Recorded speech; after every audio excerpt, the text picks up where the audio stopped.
Agustus yang lalu menimbulkan berbagai reaksi yang terus hingga kini masih saja. Seperti halnya juga diketahui tanggal 25 Agustus atau Agustus yang lalu juga Menteri Luar Negeri Indonesia mengadakan rapat meeting dengan DPR atau Parlemen, di mana Duta Besar Indonesia untuk Malaysia pun saya sendiri hadir dalam rapat dengan Parlemen di Jakarta. Saya kira media telah telah juga mewartakan atau menceritakan semuanya. Hal yang penting ingin saya sampaikan pada kesempatan ini bahwa isu-isu adanya sweeping terhadap warga negara Malaysia yang ada di Indonesia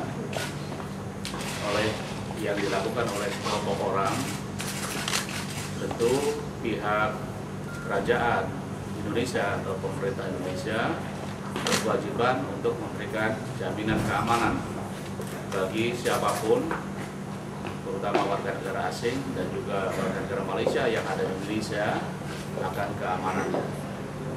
Jadi marilah kita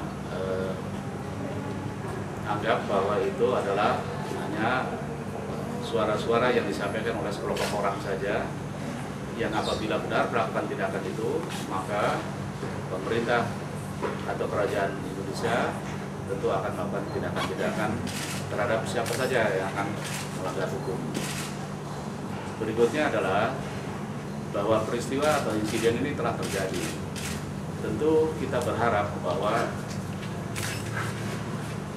bagaimana agar peristiwa-peristiwa atau insiden seperti itu ke depan tidak terjadi lagi atau tidak berlaku lagi.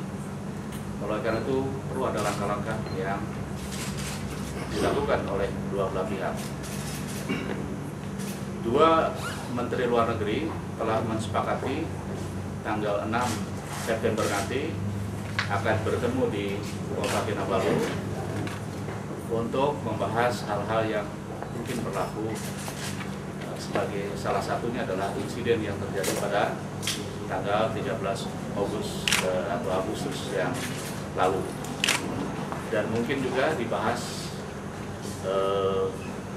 hal-hal yang berkaitan dengan batas maritim wilayah antara Indonesia dan Malaysia yang hingga kini belum mensepakati tentang batas-batas atau sempadan di perairan atau maritim Indonesia dan Malaysia.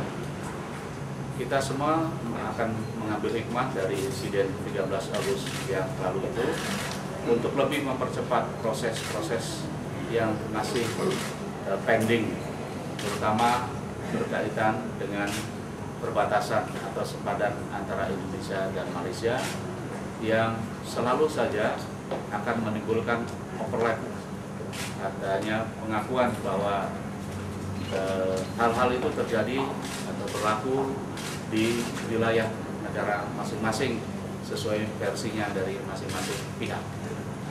Nah, inilah yang ingin saya sampaikan pada saudara-saudara sekalian. Mungkin ada hal-hal yang ingin ditanyakan pada saya, silakan. Ya. Jadi sebenarnya dikabarkan ada sebuah partai politik yang menangani demonstrasi di depan kedutaan Malaysia. Ya. Bahwa unjuk rasa atau perasaan ya kalau di sini atau demonstrasi di Indonesia itu adalah hal yang sehari-hari terjadi. Anda boleh saksikan setiap hari di Indonesia ada saja demonstrasi. Bahwa kemudian di antara demonstrasi itu ada saja kelompok-kelompok tertentu atau partai politik tertentu yang mungkin juga seaspirasi satu tujuan boleh jadi sama, tetapi tentu unjuk rasa adalah sesuatu yang memang selalu terjadi sebagai ekspresi terhadap apa saja, termasuk ketidakpuasan. Jadi saya belum bisa memastikan apakah ada hubungannya, tetapi kalau itu ada aspirasi yang sama boleh jadi, bisa saja itu terjadi. Ya. Tadi Pak Duta sudah memberikan jaminan tidak ada akan sweeping dan menjamin tidak ada rakyat Malaysia yang diganggu di Indonesia. Kemarin dalam mufakat dengan Menlu Malaysia itu juga selama ini tidak ada warga Malaysia yang dianiaya, selama ini tidak ada lah. Ya. Nah, kemudian tapi banyak juga beberapa orang Indonesia yang justru dianiaya di sini, misalkan Donald, kemudian juga kasus TKI yang dibunuh oleh polisi, kemudian dibuat cerita dia melakukan perampokan, dan banyak juga laporan-laporan oleh warga Indonesia yang disweeping oleh tiap kali oleh polisi dan ujung-ujungnya dimintain duit di peras. Saya mau tanya, apakah pemerintah saya juga minta jaminan mulai hari ini tidak ada lagi pemerasan yang dilakukan oleh aparat di Malaysia? Memang peristiwa atau keadaan atau hal-hal yang berlaku terhadap warga negara Indonesia di Malaysia ini adalah satu kasus atau case-case yang berupa pelanggaran hukum. Maka tuntutan pemerintah atau kerajaan Indonesia bagi mereka yang melanggar hukum harus diproses hukum. Hukum harus ditegakkan. Kalau ada orang Indonesia yang didera, dianiaya, atau tadi juga yang dimintai uang, itu semua adalah pelanggaran hukum.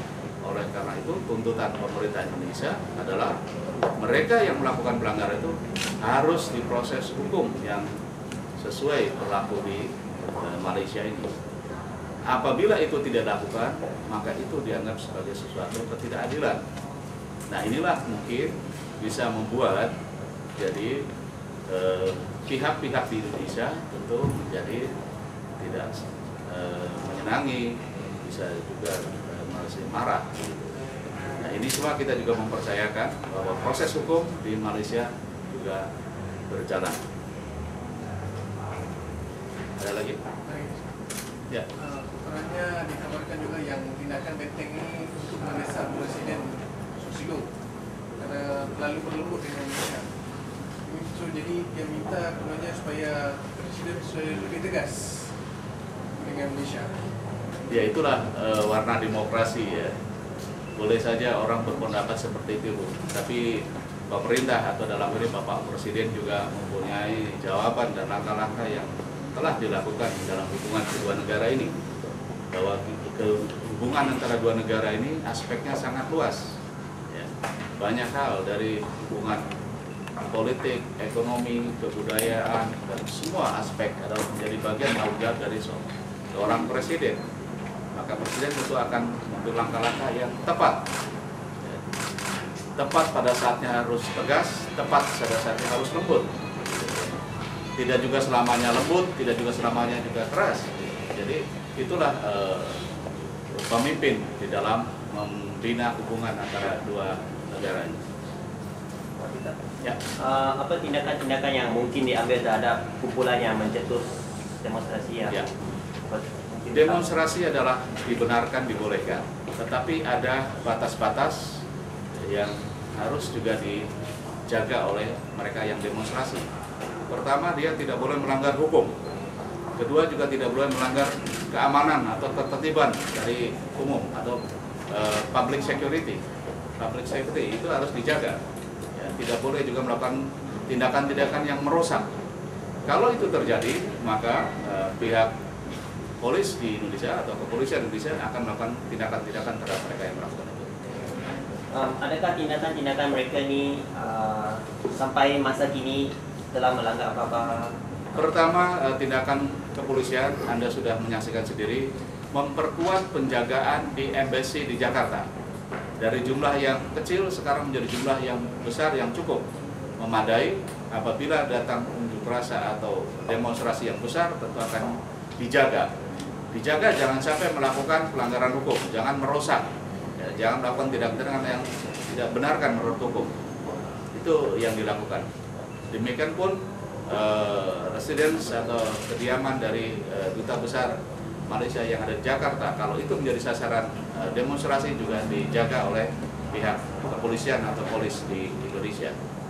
Itu langkah-langkah yang dilakukan oleh kerajaan Indonesia. Ini maksud saya tindakan para demonstrasi. Adakah mereka sampai ini melakukan apa-apa yang melanggar hukum? Bahwa pertama kali mereka tentu akan mengumpulkan bukti-bukti atau evidence atau juga witnesses atau saksi-saksi yang apakah case itu boleh dibawa ke mahkamah atau hanya pada tingkatan-tingkatan ke pihak polis saja. Itu yang akan dilakukan. Jika suspek yang menyimpan najis itu dapat dikenal pasti ya, dan ya, saya belum mendengar itu apakah sudah akan diproses pada mahkamah atau masih dalam proses di pihak polis. Wajarkah menyimpan najis untuk ekspresikan sesuatu? Ya, dari segi etika saya kira tidak. Saya juga tidak setuju dari segi etika. Tetapi dari segi yuridis itu yang jadi persoalan. Apakah ada landasan hukum yang boleh digunakan oleh polis membawa ke mahkamah? Tetapi dari etika saya pun bersetuju bahwa itu tidak patut dilakukan. Jadi, Ya, dalam rapatnya pendapat dengan DPR atau parlemen kan pada ini diminta untuk stay atau tidak pulang ke Malaysia. iya. Sikap pemerintah Indonesia terhadap permintaan DPR ini apa, dan menurut pada isi komentarnya apa? Iya kan, saya kira sudah diikuti oleh Anda semua bagaimana sikap Komisi 1 DPR. Ini Komisi 1 DPR yang telah Anda juga sampaikan kepada publik. Tetapi kalau ada pandangan bahwa langkah berikutnya adalah supaya Duta Besar Indonesia yang di Malaysia tidak kembali ke Kuala Lumpur, ya, itu kan pandangan beberapa orang yang ada, tapi belum melakukan suatu keputusan bersama, ya. Dan oleh karena itu hari ini saya sudah ada di sini lagi. Ya.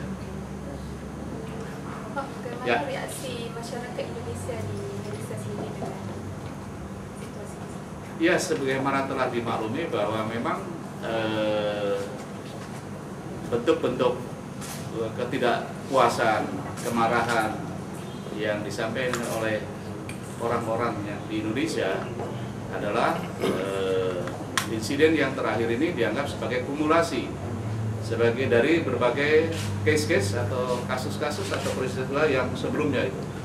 Oleh karena itu supaya tidak terjadi kembali, maka langkah-langkah yang dilakukan oleh dua pihak seperti bertemunya dua menteri luar negeri tanggal 6 September itu juga harus menghasilkan suatu keputusan yang mencegah terjadinya lagi hal-hal yang seperti insiden 13 Agustus yang lalu.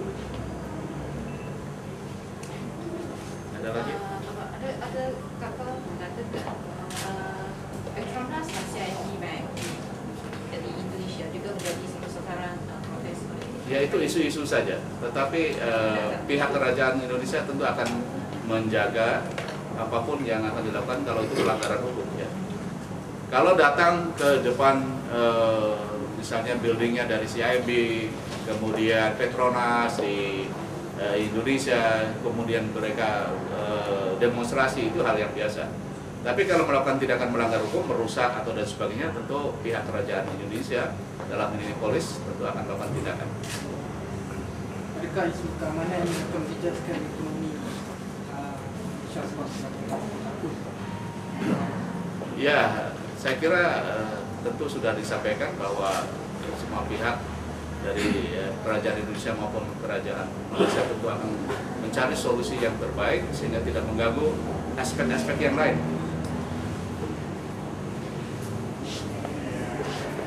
Sudah cukup? Oke, terima kasih semuanya, ya.